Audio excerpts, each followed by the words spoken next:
पधारो मारे दे।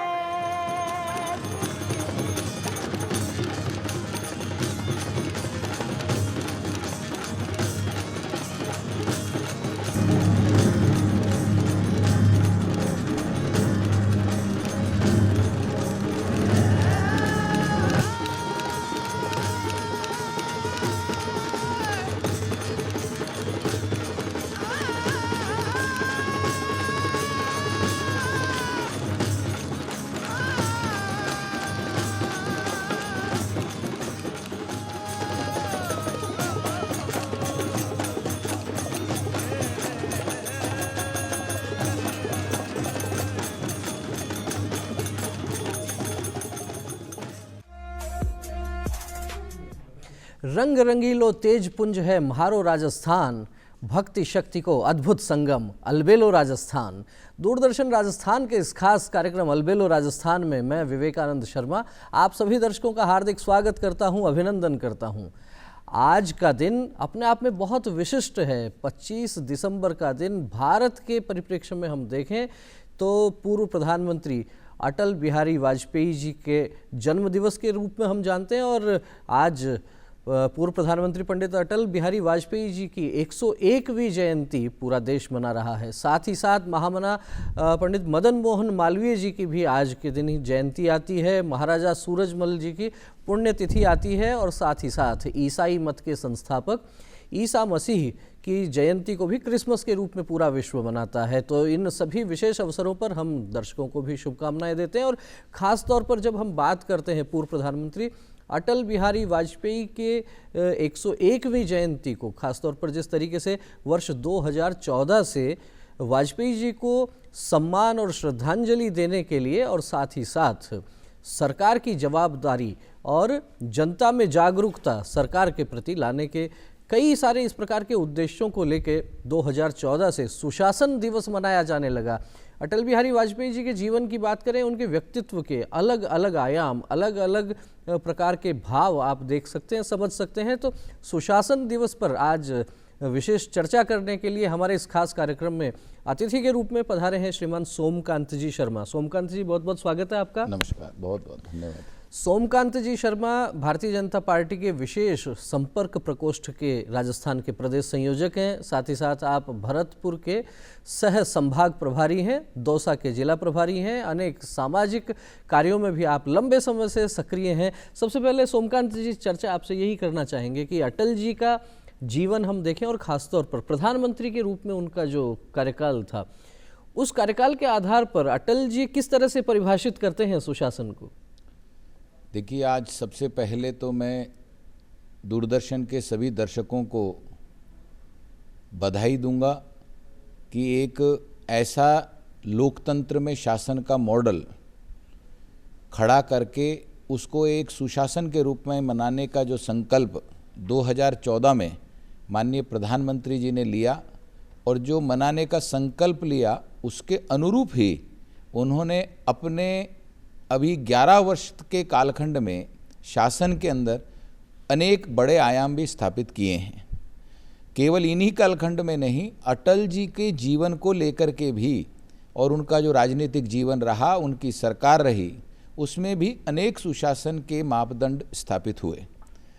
आज का दिन हम सब लोगों के लिए बड़ा महत्वपूर्ण दिन है। आपने जैसा बताया कि 3 भारत के इतिहास में और भारत की राजनीति में प्रखर नक्षत्र रहे महाराजा सूरजमल, महामना मदन मोहन मालवीय और पंडित अटल बिहारी वाजपेयी जी, ऐसे व्यक्तित्वों का हम स्मरण कर रहे हैं जिनके व्यक्तित्व के प्रत्येक कार्य के कारण हम सबको बहुत प्रेरणा मिलती है, कार्य करने का साहस मिलता है। वास्तव में अटल बिहारी वाजपेयी जी के जीवन पर थोड़ा बहुत हमको विचार करना चाहिए। अटल बिहारी वाजपेयी जी का जन्म 1924 में हुआ और 2018 में उन्होंने इस संसार से प्रयाण किया। ये 93 वर्ष का उनका जीवन और उनकी राजनीतिक यात्रा लगभग 1950 से लेकर के 1950 से 1977 ये एक कालखंड हो सकता है। जो लगभग 27 वर्ष का कालखंड है जी। और 1977 से लेकर के 1996 तक का ये एक कालखंड है लगभग 18-19 वर्षों का जी। और 1996 से लेकर 2004 जिसमें उन्होंने स्वयं प्रधानमंत्री रहते हुए जी। भारत के विकास के लिए, भारत की संप्रभुता की रक्षा के लिए, भारत को विश्व मंच पर मजबूती प्रदान करने के लिए अनेक प्रकार के काम किए। तो ये समझा जा सकता है कि 1977 तक का जो कालखंड था उस कालखंड में एक प्रकार से वे विपक्षी दल के नेता रहे खासतौर पर, और 75 में आपातकाल लगा, 77 के बाद में जिस तरीके से जनता पार्टी की सरकार बनी तो एक बार सत्ता में आने का भी अवसर मिला, और उसके बाद में जिस तरीके से भारतीय जनता पार्टी का गठन होता है, उसकी स्थापना होती है, लेकिन लगातार विपक्ष में रहते हुए 1996 में जिस प्रकार से फिर सबसे बड़ी पार्टी उनकी बनती है, और फिर उसके बाद में अलग अलग बार 2 बार 3 बार वो शपथ लेते हैं 13 दिन के लिए, 13 महीने के लिए, और फिर कार्यकाल पूरा करते हैं अपना। तो ये सोमकांत जी ने बताया कि 3 चरणों में उनके जीवन को देखा जा सकता है। सोमकांत जी, वर्तमान दौर में यदि हम बात करें, सुशासन दिवस की जो बात हो रही है, क्या वर्तमान सरकारें जो हैं, चाहे राज्यों की हो चाहे केंद्र की हो, क्या लगता है सुशासन दिवस से किस प्रकार से प्रेरणा प्राप्त करती हैं? देखिए, पहले तो सुशासन की प्रेरणा के लिए जब हमें बात करनी है तो सुशासन यानी क्या, सुशासन की ठीक परिभाषा क्या है, अगर हमको समझना है तो सुशासन यानी क्या है कि हम सब लोग मिनिमम गवर्नमेंट और मैक्सिमम गवर्नेंस, इस सिद्धांत पर जो काम करते हैं वह सुशासन है। अटल बिहारी वाजपेयी जब प्रधानमंत्री बने तो उन्होंने सुशासन को 2-3 बातों में परिभाषित किया। उन्होंने कहा शासन वह उत्तम है जिसमें समाज में अंतिम पंक्ति में खड़ा हुआ व्यक्ति और गरीब व्यक्ति को शासन का लाभ मिले। दूसरा उन्होंने कहा सुशासन उसे कहेंगे जो सत्ता के भाव से सत्ता न हो, शासन अगर करना है तो सत्ता के भाव से नहीं, सेवा के भाव से करना है। और तीसरी बात उन्होंने बड़ी महत्वपूर्ण ये कही कि सुशासन में अंत्योदय, अंत्योदय को मैंने बताया कि समाज में अंतिम पंक्ति में खड़ा हुआ गरीब व्यक्ति, उसका कल्याण, उसका विकास होना चाहिए, तो यह शासन की आत्मा है अंत्योदय। सोमकांत जी, ये तो बात हो गई सैद्धांतिक बात। अब इसको यदि हम व्यवहार में लेकर आते हैं तो जो सरकार होती है वो कुछ नीतियां बनाती है और उन नीतियों के माध्यम से वो सिद्धांत जन जन तक पहुंचता है। अटल जी के शासनकाल की कौन सी नीतियां, कौन से प्रमुख काम आपको इस तरह के लगते हैं कि जिनसे कहा जा सकता है कि वास्तव में उनका जो शासनकाल था उसे सुशासन के रूप में देखा जा सकता है? देखिए, अटल जी 1977 में, 75 का मैं आपातकाल लगा, 77 में जब जनता पार्टी की सरकार बनी तो उसमें वह भारत के विदेश मंत्री बने। और जनता पार्टी की जब सरकार बनी तो उन्होंने उसका जो मुख्य कार्यक्रम हुआ सरकार बनने के, विजयी होने के बाद में, तो उन्होंने देश के सामने एक दृष्टिकोण रखा। वो दृष्टिकोण ये रखा, राष्ट्रे जागृयाम वयम, जनता को आह्वान किया कि राष्ट्र के लिए हम जागते रहें। तो उन्होंने सबको कहा कि सेनाएं भी जागे, हमारे प्रशासन को करने वाले लोग भी जाने, प्रशासनिक लोगों को तय करने वाले राजनेता भी जागें, और सबसे अंत में उन्होंने कहा भारत की जनता जागे।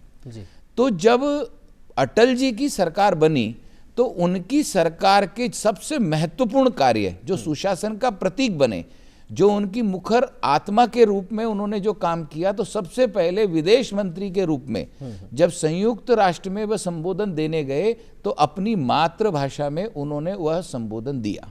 ये बहुत बड़ी बात थी उस कालखंड में। अंग्रेज गए थे और कांग्रेस सरकार, अंग्रेजी पर, भाषा पर बहुत देश के अंदर अनेक प्रकार के आंदोलन हुए, लेकिन अंतर्राष्ट्रीय मंच पर जाकर के अंग्रेजी में बोलना। दूसरा है कि उनके सरकार जब 96 में बनी 13 दिन की, और 13 दिन के बाद जब 13 महीने की सरकार बनी और फिर कोalition गवर्नमेंट जब गठबंधन की सरकार बनी, तो गठबंधन की सरकार में उन्होंने 2-3 बातें निश्चित करी। पहला, उन्होंने कहा कि हमारी जो सरकार है वो नागरिक केंद्रित दृष्टिकोण पर काम करेगी। नागरिक केंद्रित दृष्टिकोण, तो नागरिक केंद्रित दृष्टिकोण यानी क्या है? उन्होंने प्रधानमंत्री ग्राम सड़क योजना, आज के युग में जहां तकनीकी का विकास हो रहा है, जहां पर यंत्रवत अनेक साधन विकसित हो रहे हैं, एक स्थान से दूसरे स्थान पे जाने के लिए शहरों में अच्छी सड़कें थी, लेकिन उनसे पहले किसी ने भी ग्राम सड़क पर विचार इतनी गंभीरता से, गहराई से नहीं किया था। तो प्रधानमंत्री ग्राम सड़क योजना सीधा सीधा उनका कॉन्सेप्ट था कि वे नागरिक केंद्रित दृष्टिकोण विकसित होना चाहिए। दूसरा, उन्होंने कहा कि शिक्षा जो है वो सबको उपलब्ध होनी चाहिए। सर्व शिक्षा अभियान उनका एक बहुत बड़ा अभियान था, बहुत बड़ा अभियान था।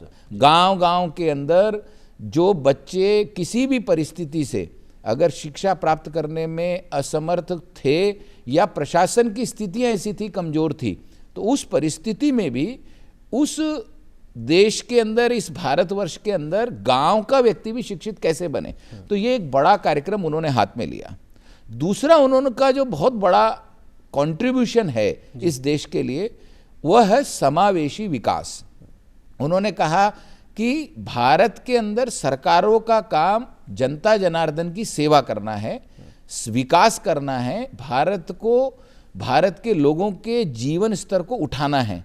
तो न तो उन्होंने जाति, पंथ, वर्ग, इन सब की परवाह न करते हुए सबको समान विकास मिले, समान विकास के अवसर मिले, सबका समान उत्थान हो, इस बात को लेकर उन्होंने काम किया। उसका एक सबसे बड़ा उदाहरण अगर आप समझेंगे कि जिस समय में अटल जी ने अपनी सरकार को काम करने के लिए प्रेरित किया, तो उन्होंने कहा कि हमारे देश के अंदर कौशल विकास होना चाहिए, छोटे छोटे उद्योगों के माध्यम से रोजगार के अवसर खड़े होने चाहिए। तो वो रोजगार के अवसर खड़े करने के लिए कौशल विकास के अनेक बड़े कार्यक्रम उन्होंने शुरू किए। तीसरा जो उनका बड़ी उपलब्धि है सुशासन के नाम पर, वह है नैतिक और पारदर्शी प्रशासन। किसी भी प्रकार की योजना में, किसी भी प्रकार के कार्य में पारदर्शिता और नैतिकता जरूरी है। आप जानते हैं कि आपने भी बताया कि अटल जी की 96 में सरकार बनी, अविश्वास प्रस्ताव लाया गया, तो 13 दिन बाद उनकी सरकार गिर गई। 13 महीने फिर सरकार रही और एक वोट से सरकार गिरी। एक वोट से बड़ा, वो राजनीति में बहुत बड़ा चर्चित है कि एक वोट को जुटाना शायद इतना कठिन नहीं था, लेकिन उन्होंने कहा कि प्रत्येक सांसद अपनी आत्मा की आवाज पर अपना वोट करे।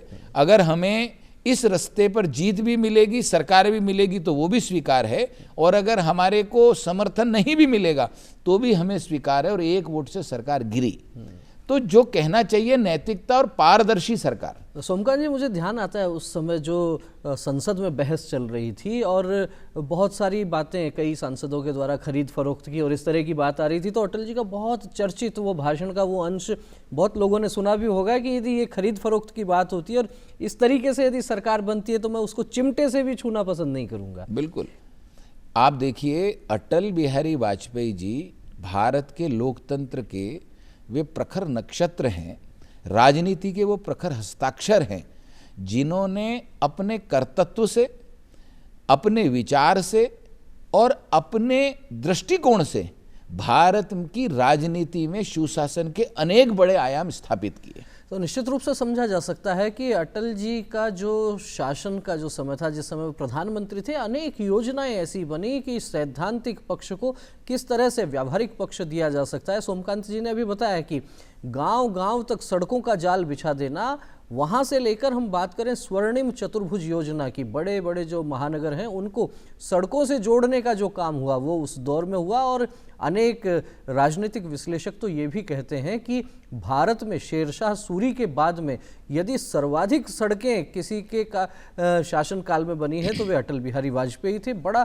काम। और अंत्योदय योजना की जो बात होती है वो भी बात वहीं कहीं ना कहीं इससे जुड़ी हुई बात होती है कि समाज में अंतिम व्यक्ति तक योजनाओं का लाभ पहुंचे। सर्व समावेशी विकास की जो बात है, कहीं ना कहीं आज की जो सरकार है वो जो सरकार कहती है उस भाव से, अटल जी के भाव और विचार से जोड़कर देखा जा सकता है।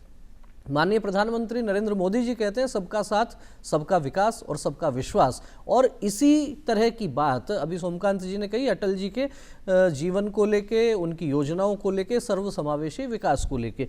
सोमकांत जी, अटल जी की जब बात करते हैं, उनके भाषण हम देखते हैं, संसद में एक अलग तरह से भाषण होता था उनका, और बाहर जब पब्लिक में भाषण होता था तो करोड़ों लोग उनके भाषण से, उनकी वक्तृत्व कला से मंत्रमुग्ध हो जाते थे। उनके संसद में, सदन में जो भाषण होते थे उनमें बहुत बार ये बात आती थी राष्ट्र प्रथम। एक राजनीतिक कार्यकर्ता के लिए कई बार ये उहापोह की स्थिति बन सकती है, पार्टी प्रथम या राष्ट्र प्रथम? पार्टी के माध्यम से, विचार के माध्यम से व्यक्ति पहुंचता है, सत्ता के शिखर तक पहुंचता है। अटल जी ने बार बार ये कहा कि राष्ट्र प्रथम, और मुझे याद आता है वो प्रसंग भी जब संसद में भी बोल रहे थे कि तत्कालीन प्रधानमंत्री नरसिम्हा राव जी ने उनको जेनेवा भेजा, विपक्ष का नेता होते हुए उनको भारत का पक्ष रखने के लिए वहां भेजा, और उन्होंने कहा कि पाकिस्तानी चमत्कृत रह गए कि ये कौन आ गया, कहां से आ गया। तो उन्होंने कहा कि हमारी परंपरा जो है वो देश को आगे ले जाने वाली है, भले हम विपक्ष में भी हों। क्या लगता है वो जो इतना बड़ा उदात्त विराट विचार था, आज की सरकारें भी इसका पालन कर रही हैं? देखिए कि अटल जी के लोकतंत्र के जीवन को और लोकतंत्र के जीवन के बाद आज जो सरकारें चल रही है उसके ऊपर अटल जी का एक बहुत बड़ा भाषण है। उसमें उन्होंने दो बातें कही हैं। पहला, उन्होंने कहा है कि सरकारें सब एक सी होती है, कोई थोड़ा बहुत फर्क होता है सरकारों में। उन्होंने कितना ईमानदारी से एनालिसिस किया इस बात का कि प्रशासन चलाने में सरकारें सब एक सी होती है, थोड़ा बहुत फर्क होता है, और सत्ता का चरित्र भी एक सा होता है। फिर उन्होंने उसके आगे एक बात जोड़ी कि हम उस सत्ता के चरित्र को बदलने के लिए चले हैं, कितना बदलेंगे ये आगे समय बताएगा। इतनी ईमानदारी से कोई बात को कहना।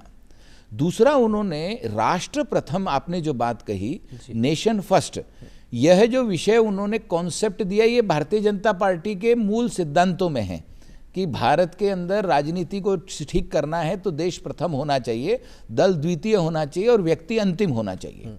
उन्होंने जब राष्ट्र प्रथम की बात कही तो जब लोकसभा में उनका एक भाषण मुझे याद आता है, उन्होंने कहा कि आज जितने भी राजनीतिक दल संसद में बैठकर देश के लिए चिंता कर रहे हैं, देश के लिए कानून बना रहे हैं, तो उनका एक जगह कोट है कि संसद की दुर्दशा देखकर मुझे रोना आता है, मन करता है कि उठकर चला जाऊं। ये संसद की दुर्दशा को देखकर उन्होंने कहा आज गंभीर वाद विवाद के लिए भी कोई गंभीरता नहीं है, कोई समय नहीं है।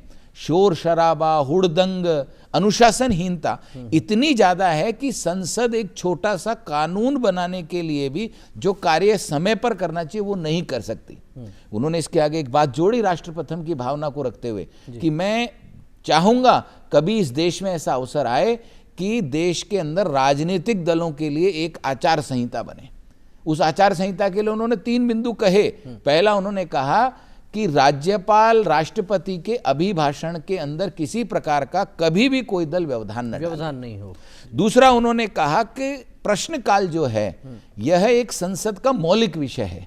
इस प्रश्नकाल के समय को सत्ता पक्ष के लोग, जो विपक्ष के लोग प्रश्न पूछे या सत्ता पक्ष के सांसद भी प्रश्न पूछे, उनका बड़ी निर्भीकता से, पारदर्शिता से और नैतिकता से उत्तर दे, तो प्रश्नकाल के समय का उपयोग प्रत्येक सांसद ने करना चाहिए। और तीसरा, उन्होंने कही बात कि किसी भी स्थिति में किसी भी सांसद को वेल में आकर के विरोध दर्ज कराना पड़े, ये ठीक नहीं है। अब आप देखिए कि राष्ट्र प्रथम की भावना, एक लोकतांत्रिक जीवन जीने वाले व्यक्ति, आप 1951 का एक चुनाव हुआ, 52 का चुनाव हुआ, तो 52 का चुनाव उन्होंने लड़ा और वो हारे, और 57 से लेकर के 2004 तक वो लगातार मतलब 10 बार सांसद रहे लोकसभा के, 2 बार राज्यसभा के सांसद रहे। इतना बड़ा राजनीतिक कैरियर, इतना बड़ा लोकतांत्रिक जीवन किसी व्यक्ति का नहीं था। तो राष्ट्र प्रथम की अवधारणा के अंतर्गत आज नरेंद्र मोदी की सरकार भी ठीक उसी प्रकार अक्षरशः पालन कर रही है जैसा अटल बिहारी वाजपेयी करते थे। सोमकांत जी, बात करें केंद्र सरकार की, अटल जी से प्रेरणा भी प्राप्त करते हैं निश्चित रूप से, लेकिन इस दौर में जैसे तकनीक का विकास हुआ है, क्या लगता है आपको केंद्र सरकार जो है वो तकनीक को जोड़ के और शासन प्रशासन को पारदर्शी बना के किस तरह से सुशासन की ओर आगे बढ़ रही है? देखिए कि सरकारों में हार्ड वर्क और स्मार्ट वर्क, इन दोनों की परिभाषाएं बदली हैं। मोदी जी के आने के बाद भारत की राजनीतिक व्यवस्था में और भारत का राजनीतिक चरित्र पूरी तरह बदला है। नरेंद्र मोदी जी ने सरकार बनते ही एक बात सबके बीच में रखी कि सबका साथ, सबका विकास और सबका प्रयास, इस दृष्टिकोण से हम काम करेंगे। तो जो तकनीकी का विकास है पूरे विश्व में हुआ है, तो क्या सरकारों में भी होना चाहिए कि नहीं होना चाहिए? पूर्ववर्ती सरकारों के प्रधानमंत्री कह देते थे कि भारत की सरकार गरीबों के लिए, किसानों के लिए इतना बजट भेजती है, उसका इतना प्रतिशत ही उन तक पहुंचता है। लेकिन मोदी जी ने उसको सीधा कहा कि direct balance transfer, DBT, direct benefit transfer, उन्होंने उसको किया और कर के 3 बातों को उन्होंने समाप्त किया। एक तो अफसरशाही का अनाधिकृत जो दबाव था उसको समाप्त करा, बिचौलिए लोगों को समाप्त किया, भ्रष्टाचार पर अंकुश लगाया। ऐसी अनेक योजनाएं हैं, पर जैसे सबसे बड़ी योजना अगर हम ले लें तो प्रधानमंत्री किसान सम्मान निधि, कितने करोड़ किसानों तक एक बटन दबाते ही सीधे उनके खातों में चली गई। अब आप कल्पना करिए कि इस तकनीकी का उपयोग नहीं करते तो क्या होता। आपने पूर्व में जब कांग्रेस सरकार ने नरेगा को शुरू किया था तो उसकी स्थिति को हमने सुना है कि कैसे जो परिश्रम करता था श्रमिक, जो परिश्रम करता था व्यक्ति वहाँ बैठकर, उसको पैसा किस प्रकार से मिलता था। उन्होंने डायरेक्ट बेनिफिट जो ट्रांसफ़र किया किसान सम्मान निधि के माध्यम से, मान लीजिए उन्होंने सब्सिडी का ट्रांसफ़र जो किया तकनीकी के माध्यम से, उसको पकड़ लीजिए। जनधन योजना के माध्यम से जो जैम योजना बनी, उसका जो उपयोग उन्होंने सरकार को चलाने के लिए, सुशासन को स्थिर करने के लिए, सुशासन का लाभ अंतिम व्यक्ति तक पहुंचाने के लिए जो किया, वो काबिले तारीफ है। निश्चित रूप से समझा जा सकता है कि डीबीटी की जो बात है, डायरेक्ट बेनिफिट ट्रांसफ़र, इसके माध्यम से बड़ा परिवर्तन वो समाज में भी देखने को मिलता है। पहले बहुत से सरकारी जो काम होते थे, सरकारी जो लाभ मिलते थे, उनके चेक बनते थे और चेक फिर एक व्यक्ति से दूसरे व्यक्ति तक पहुंचता था। कई बार यदि डाक के माध्यम से भी पहुंच रहा है तो उसमें भी समय यदि अधिक लग गया तो फिर समस्याएं उत्पन्न होती थी। लेकिन अब एक क्लिक पर सरकार का जो भी लाभ है, सरकार की योजनाओं का लाभ है, सीधा पैसा लाभार्थी के अकाउंट में पहुंचता है। बीच में जो यदि कोई बिचौलिए होते थे, यदि बीच में कहीं कुछ उसमें काट-छांट करने का कोई प्रयास करते थे, उसको एकदम समाप्त कर दिया है। सीधा लाभ जो है वो सरकार से पहुंचने लगा है लाभार्थी तक। जिस तरीके से 2014 में सरकार आई, नरेंद्र मोदी प्रधानमंत्री बने, शुरुआत में ही यूँ लगने लगा था कि स्वच्छ भारत मिशन को लेके बड़े काम हुए। देश दुनिया में, दुनिया भर में ये चर्चा हुई कि एक देश का, इतने बड़े देश का प्रधानमंत्री हाथ में झाड़ू लेके और आगे बढ़ रहा है। क्या लगता है, अलग तरह का विचार नहीं था एकदम? मोदी जी का जो शासन करने का तरीका है, वह शासन एक तरह से इकोसिस्टम बनाकर काम करने का तरीका है। अब इकोसिस्टम उन्होंने 2014 में स्वच्छ भारत अभियान का जो शुभारंभ किया, उस शुभारंभ के पीछे की भावना क्या रही होगी। देश का प्रधानमंत्री लाल किले की प्राचीर से आह्वान कर रहा है कि स्वच्छता होनी चाहिए, तो आप देखिए एक साइकोलॉजिकल टर्म है मनुष्य के साथ। आप जहाँ बैठे हैं, यदि वो स्वच्छ स्थान है, यदि आप वहाँ पर उसको व्यवस्थित करके बैठे हैं, तो आपकी कार्य करने की शैली में भी कुशलता आएगी, निष्णातता आएगी, परफेक्शन आएगा। स्वच्छ भारत अभियान एक वो अभियान है जिसने भारत के आम जन के जीवन जीने के तरीके को ही नहीं बदला, सोच के तरीके को ही बदला। आप इसको इस बात से समझिए कि जिस प्रकार से अपन अपने घर में अपने कक्ष को स्वच्छ रखते हैं, अपने कक्ष में जाने के बाद में व्यक्ति को एक शांति और सुकून का अनुभव होता है, तो क्या वह अनुभव गली मोहल्ले में जाकर, सड़क पर जाकर, मुख्य मार्ग पर जाकर नहीं होना चाहिए? उन्होंने ये आह्वान किया कि स्वच्छता केवल अपने घर की नहीं, स्वच्छता अपने आसपास गली मोहल्ले की, स्वच्छता अपने सड़क की, स्वच्छता सार्वजनिक स्थानों की, स्वच्छता उन स्थानों की जहां पर हम पाठ पूजा के लिए जाते हैं, देवालयों में जाते हैं, गुरुद्वारों में जाते हैं, उनकी स्वच्छता होनी चाहिए। उन पर्यटक स्थलों की, सांस्कृतिक केंद्रों की स्वच्छता अगर वहाँ रहेगी तो हमारा आचरण भी उस अनुरूप होगा। सरकारी कार्यालयों में उसको कैसे देखा गया? आप जाते थे सरकारी कार्यालयों में, कहाँ फाइलें रखी है, मिट्टी झड़ नहीं रही है, उन्होंने उसका पूरा निस्तारण किया, डिजिटलाइजेशन किया। डिजिटलाइजेशन करने के बाद में वहाँ के लोगों की जवाबदेही फिक्स की, उनका एक चार्टर फिक्स किया। कहने का तात्पर्य सिर्फ इतना है कि स्वच्छ भारत अभियान केवल झाड़ू लगाना नहीं है, केवल गली मोहल्ले को साफ करना नहीं है, जीवन को जीने के लिए, प्रशासन को चलाने के लिए, योजनाओं को क्रियान्वयन करने के लिए जो मानसिकता चाहिए, जो वातावरण चाहिए, वो इकोसिस्टम जो बना, वो स्वच्छ भारत अभियान के तहत बना। निश्चित रूप से स्वच्छ भारत अभियान के तहत जो एक इकोसिस्टम बना, और आप जहां रहते हैं वहां अपने घर की साफ सफाई तो आप निश्चित रूप से करते ही हैं, लेकिन अपना कार्यस्थल जो है वहाँ की भी साफ सफाई हो, आपके गली मोहल्ले कॉलोनी आपका गांव वो भी स्वच्छ बने, इस पर भी विचार किया गया। और यदि इस विषय को थोड़ा बहुत आध्यात्मिक धार्मिक पक्ष से जोड़ते हैं तो हम लोगों ने सुना ही है कि तुमने आंगन नहीं बुहारा कैसे आएंगे भगवान। यदि भगवान को आपको बुलाना है और उसके प्रति भाव सीधा सीधा ये है कि आपके कार्य की जो निपुणता है वो बढ़े, आपकी कार्य क्षमता बढ़े, आप स्वच्छ रहेंगे तो आप स्वस्थ भी रहेंगे, क्योंकि स्वस्थ रहने के लिए पहली शर्त बताई जाती है स्वच्छता। जब स्वास्थ्य की बात करते हैं तो क्या लगता है केंद्र सरकार की कोई योजना ऐसी लगती है आपको कि जिसको ये कहा जा सके कि स्वास्थ्य क्षेत्र की ये योजना सुशासन की ओर इंगित करती है, सुशासन की एक प्रतीक बन सकती है? देखिए कि लोकतंत्र में सरकारों का काम आम जनता को आधारभूत सुविधाएं उपलब्ध कराना, उसमें सड़क हो सकता है, शिक्षा हो सकता है, पेयजल हो सकता है, चिकित्सा है, ऐसी अनेक प्रकार की व्यवस्थाएं जो सरकार को निर्धारित करनी होती है। आज नरेंद्र मोदी सरकार में आरोग्य को लेकर के, चिकित्सा को लेकर के कितना बड़ा मूवमेंट बना है, कितना बड़ा कार्य बना है। प्रधानमंत्री जन आरोग्य योजना, आयुष्मान योजना, जिसके अंदर 5 लाख रुपए का मुफ्त इलाज गरीब को, किसान को और किसी भी प्रकार के ऐसे वंचित वर्ग का व्यक्ति जिसको स्वास्थ्य की कोई भी कठिनाई हुई हो और उस कठिनाई के बाद में उसको चिकित्सा मिलना उसका मौलिक अधिकार है, उसके लिए मोल तोल नहीं, उसके लिए भाव वगैरह नहीं, तो वह चिकित्सा आयुष्मान योजना इसका बहुत बड़ा उदाहरण है।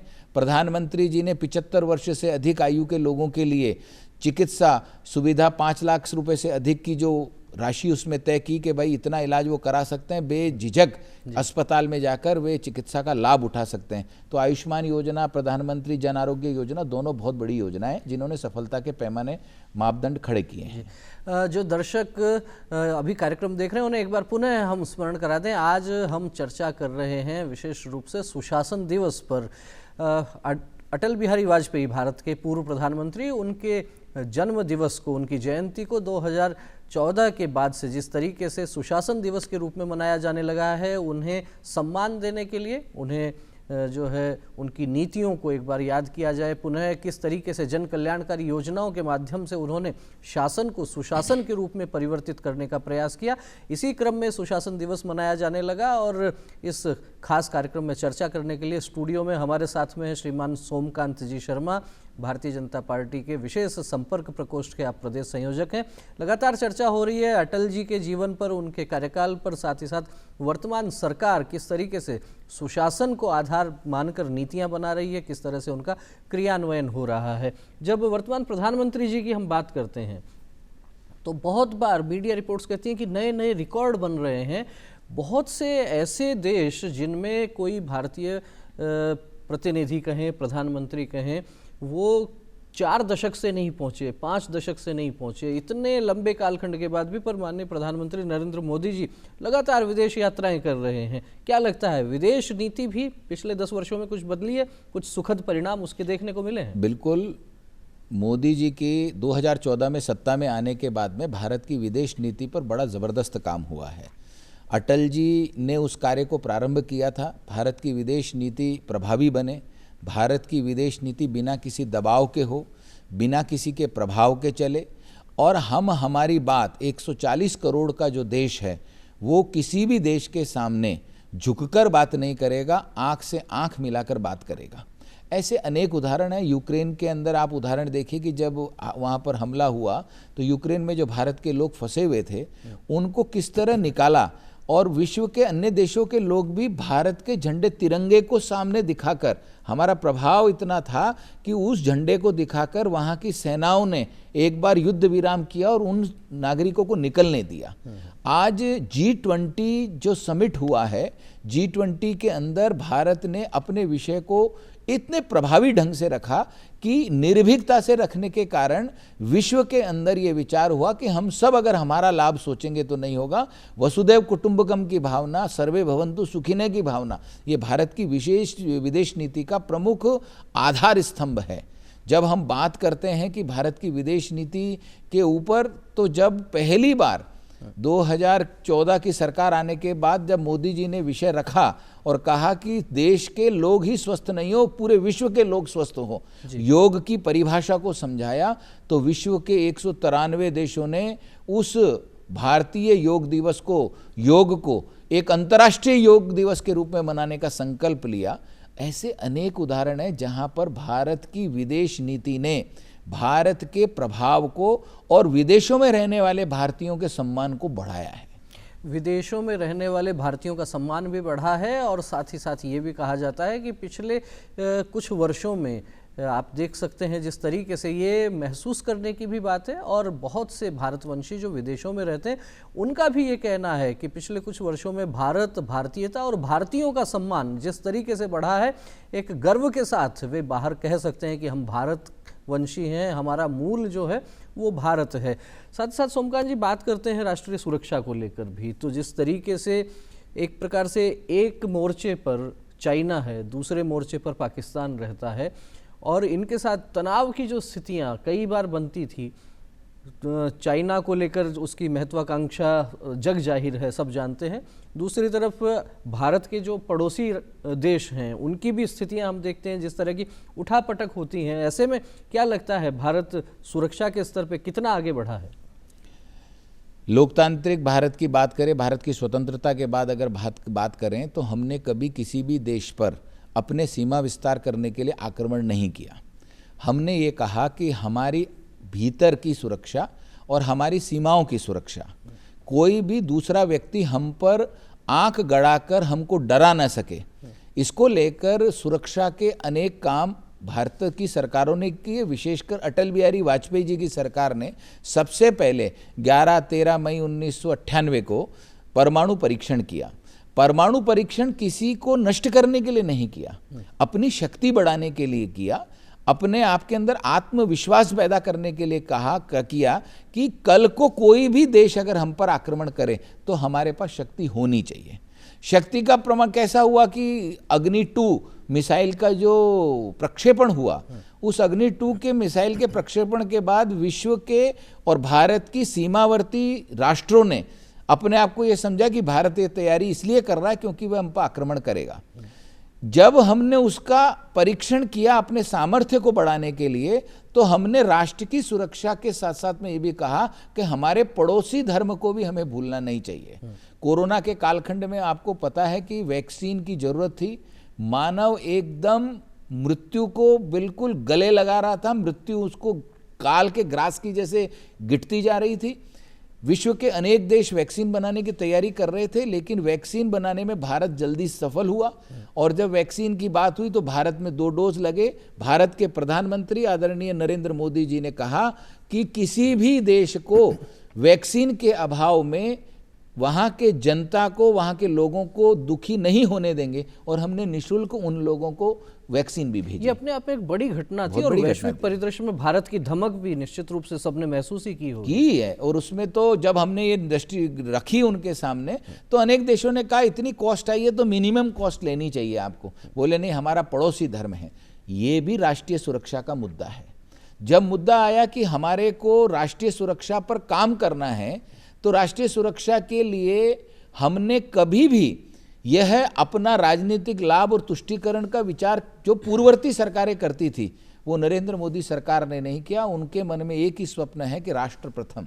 उसके अंदर आप देखिए कि जब आतंकवादियों पर सर्जिकल स्ट्राइक हुई 2016 की, फिर बालाकोट की एयर स्ट्राइक हुई पुलवामा अटैक के बाद में, अभी पहलगाम के ऊपर अटैक जब किया और यात्रियों को मारने की कोशिश की आतंकवादियों ने, तो उसके बाद में जो ऑपरेशन सिंदूर चला, हमारा उद्देश्य किसी को नष्ट करना नहीं था, लेकिन यदि कोई हमको छेड़ेगा तो हम उसे छोड़ेंगे नहीं। इस भावना से जब राष्ट्र सुरक्षा को प्रथम मानकर काम किया, तो आज भारत चारों ओर से अंतर्राष्ट्रीय सेना, रेड क्लिफ लाइन ले लीजिए, मैकमोहन रेखा ले लीजिए, वहाँ पर तारबंदी के साथ, वहाँ के सुरक्षा के उपकरणों के साथ, सैनिकों के अनेक प्रकार के जो संसाधन उनको चाहिए वो सरकार ने उपलब्ध कराए हैं और राष्ट्र सुरक्षा को प्रथम माना है। इसके अनेक उदाहरण हम सबके बीच में उपस्थित हैं।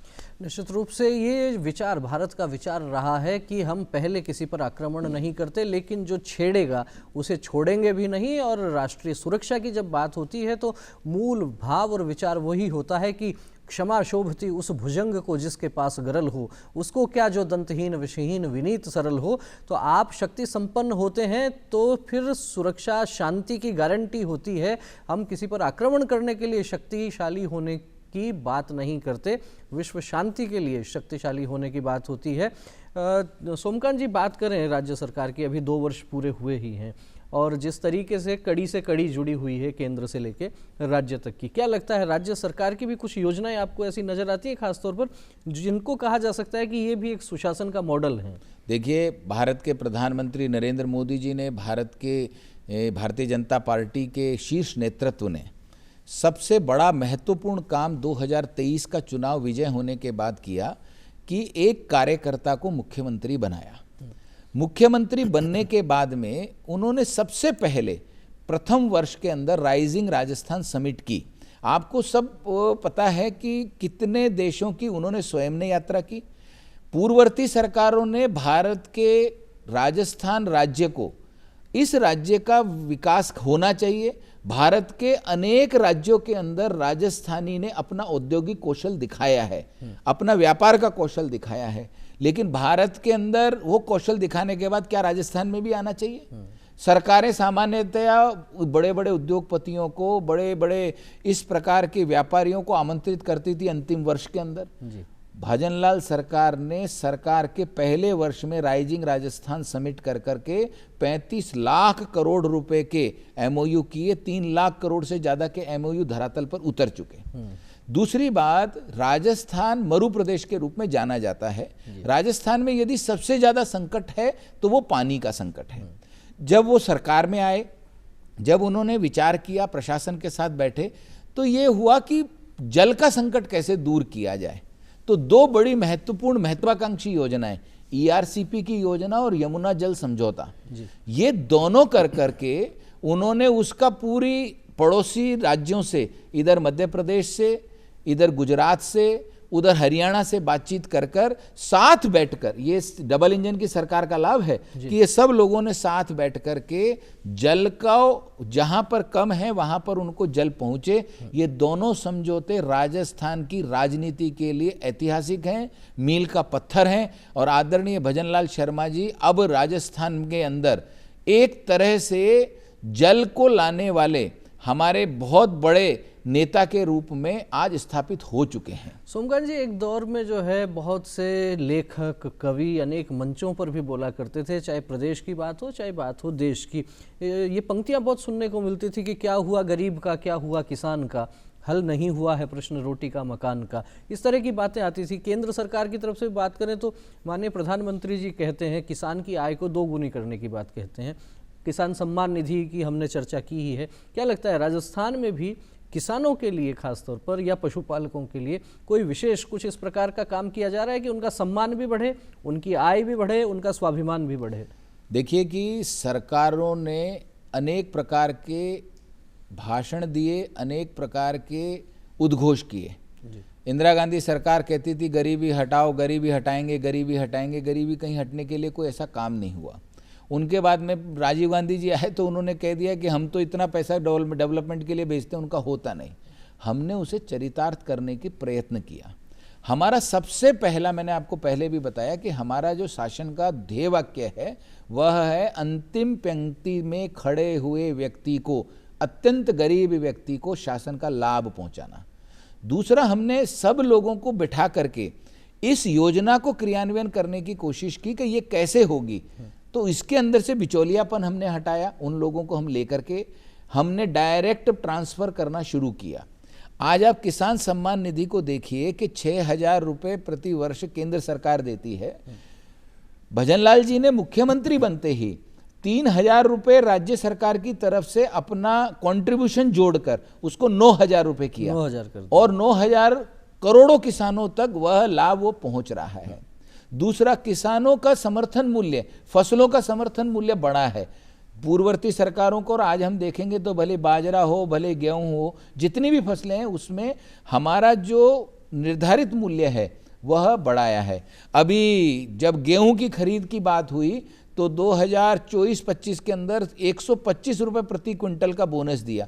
25-26 में हम 150 रुपये प्रति क्विंटल का बोनस उनको दे रहे हैं।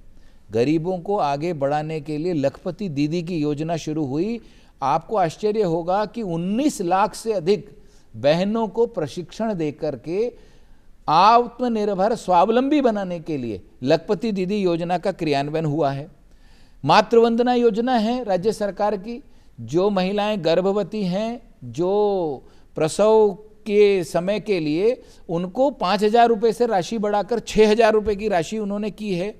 देवनारायण योजना है गरीब बच्चियों के लिए, कितने हजारों विद्यार्थियों के लिए, बालिकाओं के लिए देवनारायण योजना के अंतर्गत लाभ सुनिश्चित किया गया है। फसल ऋण जो था जी, वो फसल ऋण पर हम लोगों ने 44,000 करोड़ रुपए से अधिक के जो लोन थे उनको माफ कर दिए, और जो हमारे को उनको सहायता देनी थी वो करोड़ों रुपए की सहायता उन किसानों को देने का प्रयत्न किया है, निरंतर रूप से दी जा रही है। दर्शकों को एक बार पुनः बता दें, आज हम बात कर रहे हैं पूर्व प्रधानमंत्री अटल बिहारी वाजपेयी जी की 101वीं जयंती पर, सुशासन दिवस पर, और चर्चा कर रहे हैं हमारे साथ में भारतीय जनता पार्टी के विशेष संपर्क प्रकोष्ठ के प्रदेश संयोजक श्रीमान सोमकांत जी शर्मा। अटल जी की नीतियों से लेके केंद्र सरकार तक की बात हम कर रहे हैं, बात कर रहे हैं प्रदेश की भजनलाल सरकार को लेकर भी। अटल जी की एक बार दोबारा बात करते हैं तो राजनीतिक जीवन उनका एक पक्ष है, लेकिन विराट व्यक्तित्व के धनी थे। अलग अलग बातें उनके व्यक्तित्व में देखते हैं। उनकी कविताओं में भी अलग अलग प्रकार के भाव आते हैं। जैसे उनकी एक कविता थी, उसमें वे कहते हैं कि बेनकाब चेहरे हैं, दाग बड़े गहरे हैं, टूटता तिलिस्म आज सच से भय खाता हूँ, गीत नहीं गाता हूँ। लेकिन फिर दूसरी कविता इसके ठीक विपरीत लगती है। एक तरफ कह रहे हैं गीत नहीं गाता हूँ, दूसरी तरफ कहते हैं कि टूटे हुए तारों से फूटे बासंती स्वर, पत्थर की छाती में उग आया नव अंकुर, झरे सब पीले पात, झरे सब पीले पात, कोयल की कुहुक रात, प्राची में अरुण की रेख देख पाता हूँ, गीत नया गाता हूँ। एक तरफ गीत नहीं गाते हैं, एक तरफ कह रहे हैं गीत नया गाता हूँ। ये जो कवि के मन में इस प्रकार का भाव है, क्या लगता है कोई ना कोई राजनीतिक घटनाक्रम ऐसा हुआ होगा जिसके कारण इस प्रकार का भाव मन में आया होगा? और साथ ही साथ ये भी जानना चाहेंगे कि एक राजनेता यदि लेखक होता है, कवि होता है, साहित्यकार होता है, तो क्या राजनीति और आसान हो जाती है? देखिए, अटल बिहारी वाजपेयी का जीवन बहुत संघर्षों का जीवन है। अटल बिहारी वाजपेयी के भाव, भंगिमा और भाषा यह अद्वितीय है। मौलिक विचार हैं उनके जी, और परिस्थिति के अनुरूप विचार है। एक किसी सभा में एक उनकी पुस्तक है राजनीति के उस पार, जब मैं उनके भाषणों को पढ़ता हूँ तो मैंने एक जगह देखा कि उन्होंने कितनी सहजता से वहाँ की ऑडियंस को जीवन जीने के तरीके को सिखाया। उन्होंने कहा, देखिए, मनुष्य ने तकनीकी विकास किया है, विज्ञान के क्षेत्र में विकास किया है, हम अंतरिक्ष में चले गए, चंद्रमा पर चले गए, सब जगह पहुंच गए, वहां जाकर के जीने लगे, लेकिन मनुष्य को इतना विकास करने के बाद में भी धरती पर कैसे जीना है ये नहीं आया। ये बहुत बड़ी बात है अपने आप में। धरती पर जीना है यानी क्या है? धरती पर जीने के लिए उन्होंने उदाहरण बताया कि आज हमारे देश के अंदर हमारा मानवीय धर्म, हमारा परोपकार, हमारे लिए समाज के अंदर सभी वर्गों का उत्थान, ये विचार अगर हमारे मन में नहीं होगा तो हम कैसे करेंगे? अटल बिहारी वाजपेयी जी का जीवन बाल्यकाल से लेकर के, जन्म उनका ग्वालियर में हुआ, उनके पिताजी वहाँ पर अध्यापक थे, फिर उसके बाद कानपुर डीएवी कॉलेज में उन्होंने शिक्षा प्राप्त की, एलएलबी करने गए, लेकिन काम करते करते वो एलएलबी बीच में छूटा उनका। एलएलबी का भी वो एक बहुत विशेष प्रसंग है कि उनके पिताजी भी उनके साथ एलएलबी कर रहे थे, दोनों जने साथ एलएलबी कर रहे थे। और तीसरी सबसे महत्वपूर्ण बात है कि वो कवि, चिंतक, लेखक और अच्छे वक्ता होने के साथ साथ में एक अच्छे रसोई के अंदर अच्छे व्यंजन बढ़ाने वाले व्यक्ति भी थे। बहुत सारी उनके व्यक्तित्व की विशेषताएं हैं। पर जब हम बात करते हैं खासतौर पर उनके एक कवि मन की, और साथ ही साथ बात करते हैं कि राजनीति में काम करते हुए जिस तरीके से वक्तृत्व कला की हमने बात की, ढेरों संस्मरण और बहुत से उनके साथ में काम करने वाले कार्यकर्ता भी बताते हैं, आपको कौन सी बात अटल जी के व्यक्तित्व की सर्वाधिक प्रभावित करती है? मेरे को दो बातें उनके जीवन की बहुत प्रभावित करती है। एक तो उन्होंने राजनीति के इतने सर्वोच्च शिखर पर रहने के बाद में भी तनिक अपने जीवन में अहंकार का प्रवेश नहीं होने दिया। बहुत सहज सरल थे। बहुत सहज सरल थे, कार्यकर्ताओं की बात को, नेताओं की बात को सुनते थे।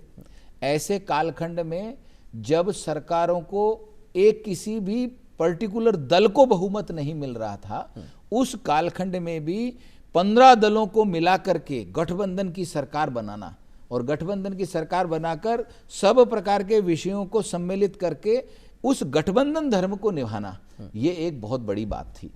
उनकी सहजता, सरलता और संवेदनशीलता, ये एक मुझे प्रभावित करती है जी। दूसरा, जो वो किसी भी विषय का मूल्यांकन करते थे वो बड़े निर्भीकता से करते थे।